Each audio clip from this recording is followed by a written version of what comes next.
अरे बेटे अर्जुन, ओ अर्जुन, देख बेटा, अब उठ जा, भोर हो गई है। ठीक है अम्मा, उठ रहा हूँ। अरे बेटे अर्जुन, अब तो तू मुझ बूढ़ी पर थोड़ा रहम कर। अरे अम्मा, ये क्या बात हुई? क्यों बोल रही हो ऐसा? कुछ समझ नहीं आया। अरे बेटा, मैं चाहती हूँ कि तू रामपुर वाले मोहन जी की बेटी राधा से शादी कर ले। यूं ही कब तक अपनी बूढ़ी माँ से सारे काम करवाएगा? अगर तू राधा से शादी कर ले तो मुझे भी कुछ सहारा मिल जाएगा। अम्मा, फिर वही शादी की रट लगाई है। मैंने कहा ना, जब समय आएगा मैं खुद कहूँगा। नहीं, अब मैं खुद ही जाकर मोहन जी से बात करूंगी। अम्मा नहीं, मैं राधा से शादी नहीं करूँगा। और अम्मा, तुमने मुझे इतनी सुबह सिर्फ ये सब कहने को उठाया? अरे नहीं बेटा, घर में खाना पकाने के लिए लकड़ियां ही खत्म हो गई हैं। तू जंगल से थोड़ी सूखी लकड़ियां ले आ। अरे अम्मा, ये बात हो तो सीधी कहो ना। मैं अभी जा रहा हूँ लकड़ियाँ लाने। कुछ ऐसा ही था महेशपुर गांव में रहने वाली सुशीला देवी और उसके बेटे अर्जुन का जीवन। सुशीला देवी के पति, जो गांव के प्रभावशाली जमींदार रह चुके थे, अब इस दुनिया में नहीं थे, लेकिन उनकी छोरी संपत्ति की कमी नहीं थी। सुशीला चाहती थी कि अर्जुन की शादी पड़ोस के गांव रामपुर में रहने वाले मोहन जी की बेटी राधा से हो जाए। इतनी लकड़ियाँ काफी हैं। अब इन्हें लेकर वापस चलता हूँ, फिर घर जाकर आराम से सो जाऊंगा। अभी अर्जुन की नजर एक लड़की पर पड़ती है जो सिर पर पानी का मटका लिए जा रही होती है। हाय राम, ये कौन है? कितनी सुंदर कन्या है। जरूर आसपास की होगी। देखूं तो जाती कहाँ है? अर्जुन उसका पीछा करता है और कुछ ही दूरी पर उसके घर पहुंच जाता है।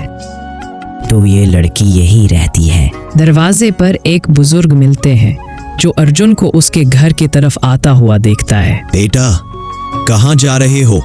पहले तो तुम्हें यहाँ कभी देखा नहीं। दादाजी, क्या ये आपका घर है? हाँ बेटा, मेरा ही घर है।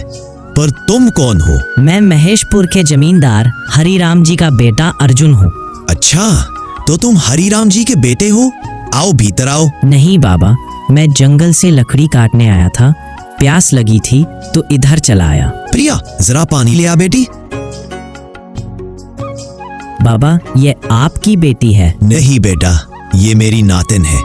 इसके माता पिता बचपन में ही नहीं रहे, तब से इसे हमने पाला है। प्रिया को देखकर अर्जुन मन ही मन सोचता है, ये तो बेहद सुंदर है और एक आंख से अंधी भी है, फिर भी कितनी प्यारी है। थोड़ा सोच विचार करके अर्जुन बोलता है, मैं इससे विवाह करना चाहता हूँ।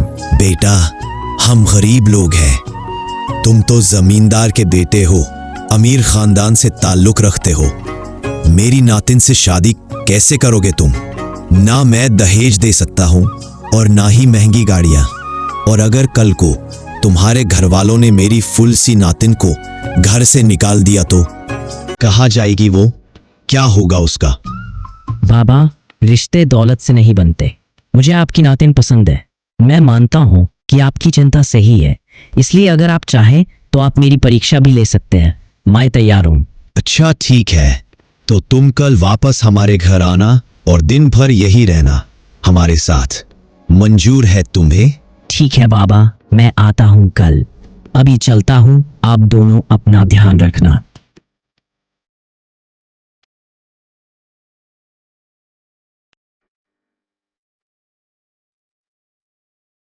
फिर अर्जुन वापस घर आ जाता है, पर अपनी माँ को कुछ नहीं बताता।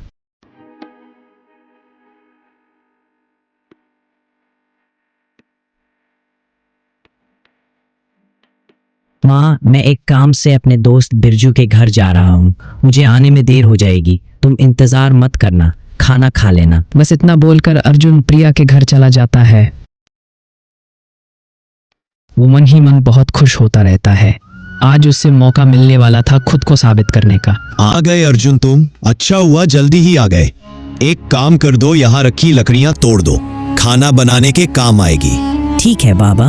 प्रिया को ये सब देखकर अजीब लगता है, क्योंकि अर्जुन एक बड़े जमींदार का लड़का था जिसके खुद के घर में नौकर काम किया करते थे। फिर प्रिया अपने बाबा को आवाज लगाकर घर के अंदर बुलाती है। बाबा, हमारे यहाँ तो खाना लकड़ी से नहीं बनता, फिर आप लकड़ी का क्या करोगे? बेटा, मुझ पर भरोसा रख। मैं जो करूँगा तेरे लिए सही करूँगा। अर्जुन, क्या हो गया तुम्हारा ये काम? हाँ बाबा, हो गया। और कोई काम है क्या मेरे लायक? ठीक है, जाओ कुएं से 4 बाल्टी पानी ले आओ। आज घर में बिल्कुल पानी नहीं है। ठीक है बाबा। प्रिया मन ही मन परेशान होने लगती है। उसे लगता है कि इतना बुरा व्यवहार करने के बाद अब अर्जुन प्रिया से शादी नहीं करना चाहेगा।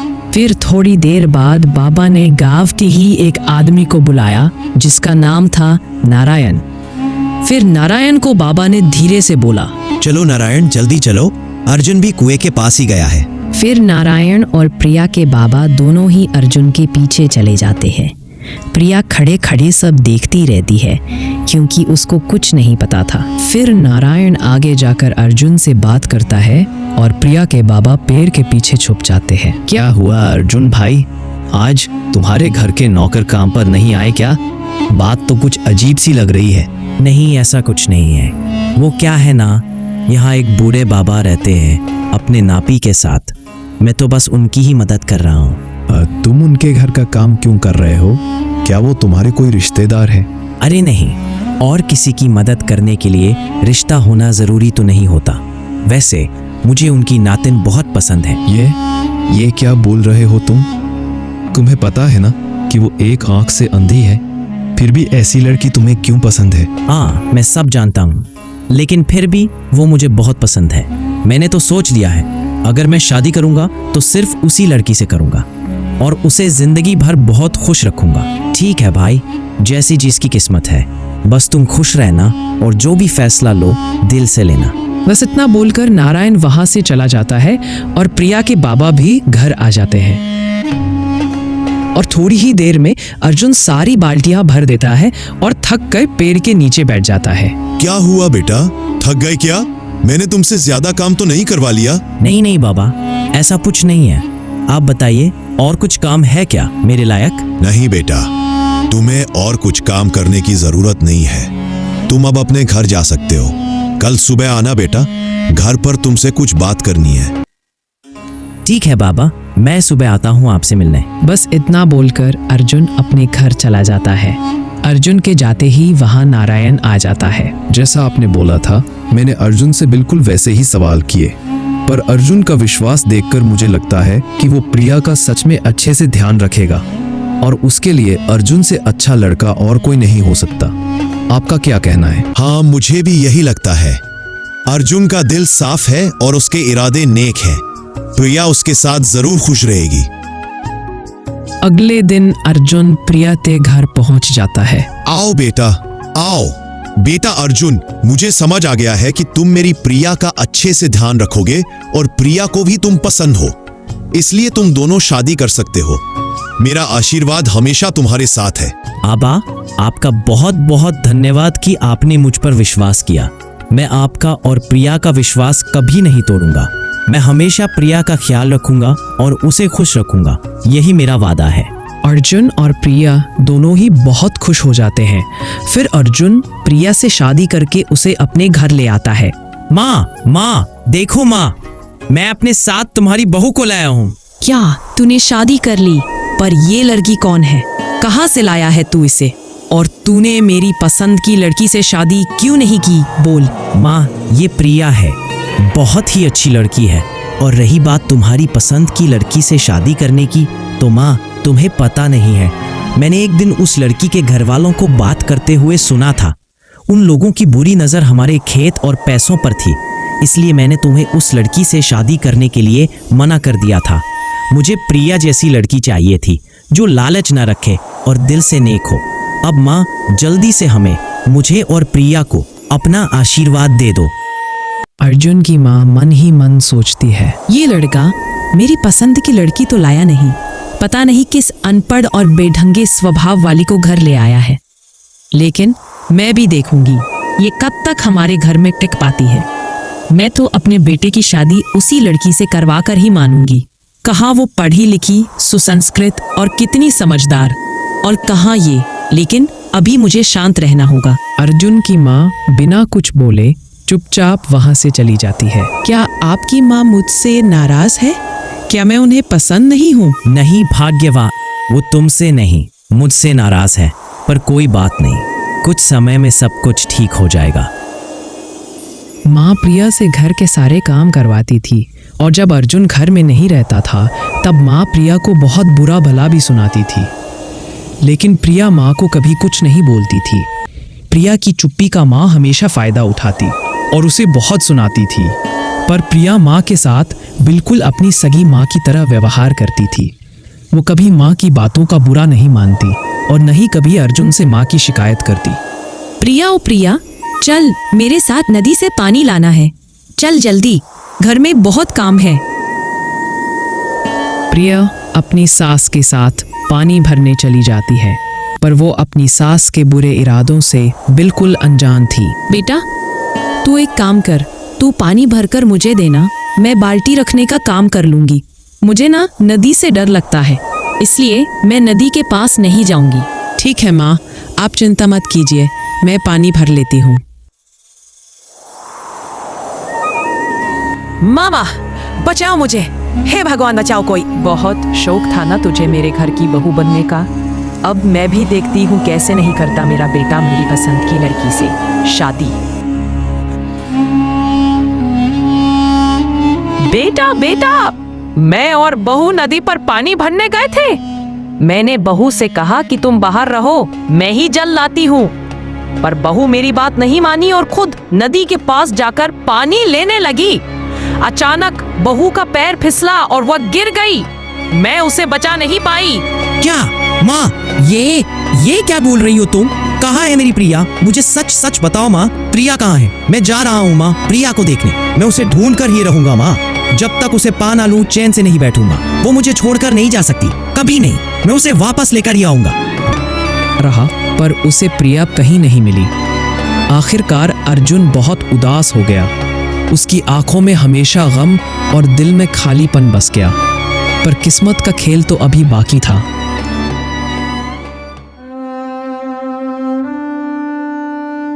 ये लड़की कौन है बेचारी? लगता है इसे बहुत चोटें लगी है। मैं इसे घर ले जाता हूँ, वहां जाकर इसका इलाज करूंगा।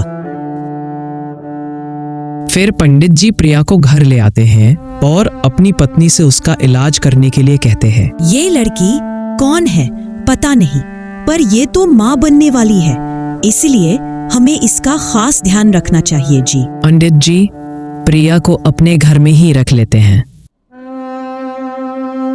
उधर अर्जुन की माँ अर्जुन को बार बार दूसरी शादी करने के लिए कहती रहती है। बेटा अर्जुन, तू कब तक उस लड़की को ढूंढता रहेगा? बस अब बहुत हो गया। मैं तो तुझे यही सलाह दूंगी कि तू दूसरी शादी कर ले। अब प्रिया कभी वापस नहीं आने वाली है बेटा। माँ, मैं शादी नहीं करूंगा।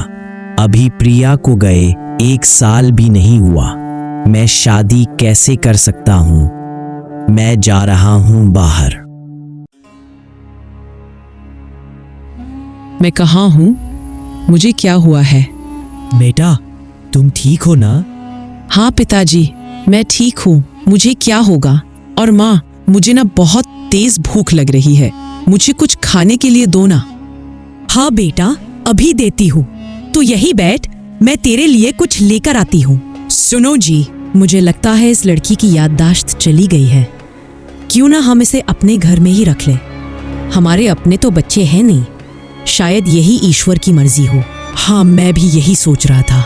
ये बच्ची कितनी प्यारी है और इस हालत में तो हम इसे कहीं छोड़ भी नहीं सकते, अपने साथ ही रख लेते हैं। देखते देखते 10 महीने बीत जाते हैं। प्रिया एक प्यारे से बेटे को जन्म देती है। दोनों अभी भी पंडित जी के घर में ही रहते थे, लेकिन अर्जुन वो अभी भी प्रिया को भूला नहीं था। वो रोज उसी नदी के पास जाता था, इस आस में कि एक दिन प्रिया उसे दिख जाए। बेटा अर्जुन, तू मेरी कोई बात क्यों नहीं सुनता है? क्या हुआ माँ, ऐसा क्यों बोल रही हो? मेरी बात मान ले बेटा, कर ले अब दूसरी शादी। कब तक मुझ बूढ़ी माँ से घर के काम करवाएगा? मैं भी चाहती हूँ कि मेरे भी पोता पोती हो, मुझे भी सुख मिले।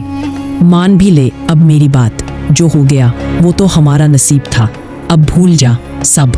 माँ, मैं जा रहा हूँ बाहर, मुझे इस बारे में कोई बात नहीं करनी।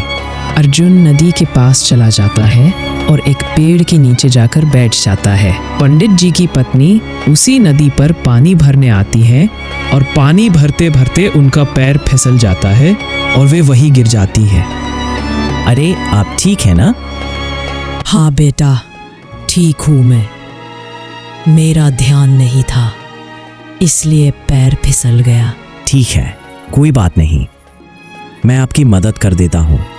चलिए, मैं आपको घर छोड़ देता हूँ। प्रिया, तुम यहाँ, तुम ठीक हो ना? कहाँ चली गई थी तुम मुझे छोड़कर? मैंने कितना तुम्हें ढूंढा, मैं तो डर ही गया था। मुझे लगा अब मैं तुमसे कभी नहीं मिल पाऊंगा, पर देखो ईश्वर ने हमें फिर मिला दिया। कौन हो तुम? मैं प्रिया नहीं हूँ, मैं तुम्हें नहीं जानती। बेटा, क्या तुम इस लड़की को जानते हो? हाँ पंडित जी, मैं जानता हूँ, ये मेरी पत्नी है। कुछ महीने पहले ही ये नदी में गिर गई थी, मैं तब से इसे ढूंढ रहा हूँ। इतने में ही हवा से एक लकड़ी प्रिया के सर पर आकर गिरती है और प्रिया की याददाश्त वापस आ जाती है। प्रिया, तुम ठीक हो ना? हाँ, मैं ठीक हूँ और मुझे सब याद आ गया। अर्जुन, तुम्हें पता है, माँ ने ही मुझे नदी में धक्का दिया था। फिर पंडित जी और उनकी पत्नी ने मेरा ध्यान रखा है और मैंने हमारे छोटे से प्यारे बेटे को जन्म दिया है। क्या सच में? माँ से तो मैं घर जाकर बात करता हूँ। चलो अब हम सब घर चलते हैं। मैं अपने बेटे को और तुम्हें घर ले जाना चाहता हूँ। आज मैं बहुत खुश हूँ प्रिया। रुक जा अर्जुन, प्रिया का मैंने और सावित्री ने अपनी बेटी की तरह ध्यान रखा है, इसलिए अगर तुम्हें प्रिया को घर ले जाना है तो तुम्हें वादा करना होगा कि तुम उसका हमेशा ध्यान रखोगे, उसे बुरे लोगों से बचाओगे और हाँ, महीने में 2 बार हमसे मिलने भी जरूर आओगे। और ये दवाई तुम अपने साथ ले जाओ, इसको प्रिया की आंखों में लगाना, देखना प्रिया की आंखें जल्दी ही ठीक हो जाएंगी। हाँ पंडित जी, मैं प्रिया का हमेशा ध्यान रखूंगा। फिर अर्जुन प्रिया को लेकर घर आ जाता है। माँ, कहाँ हो तुम? मुझे समझ नहीं आता, तुम ऐसा कैसे कर सकती हो? तुमने प्रिया को नदी में धक्का दे दिया था। माँ, तुमने एक बार भी मेरे और प्रिया के बारे में नहीं सोचा। तुम क्यों मेरा जीवन खराब करना चाहती थी? देखो, आज ईश्वर ने हमें फिर मिला दिया और प्रिया ने एक बेटे को भी जन्म दिया है। माँ, तुमने ऐसा काम करके मेरा दिल ही तोड़ दिया था, सच में। बेटा, मुझे माफ कर दो। मैं सच में मान बढ़ाई के चक्कर में अंधी हो गई थी। मैंने तुम दोनों को अलग करने की पूरी कोशिश की, पर देखो किस्मत ने तुम्हें फिर मिला दिया। मुझे माफ कर दो बेटा, मैं अपनी गलती पर शर्मिंदा हूँ। मैं दोबारा ऐसा कोई काम नहीं करूंगी। कोई बात नहीं माँ, आप तो मेरी माँ जैसी हो। जो हुआ उसको भूल जाओ अब। मैं आपसे नाराज नहीं हूँ। मैं बस चाहती हूँ कि हम सब खुशी खुशी एक साथ रहें। फिर अर्जुन और उसका परिवार सब प्यार से रहने लगते हैं। कुछ ही दिनों में पंडित जी की दवाई से प्रिया की आंखें भी ठीक हो जाती हैं। अगर आपको ये कहानी पसंद आई हो तो वीडियो को लाइक और चैनल को सब्सक्राइब करना ना भूलें। मिलते हैं अगले वीडियो में एक नई कहानी के साथ।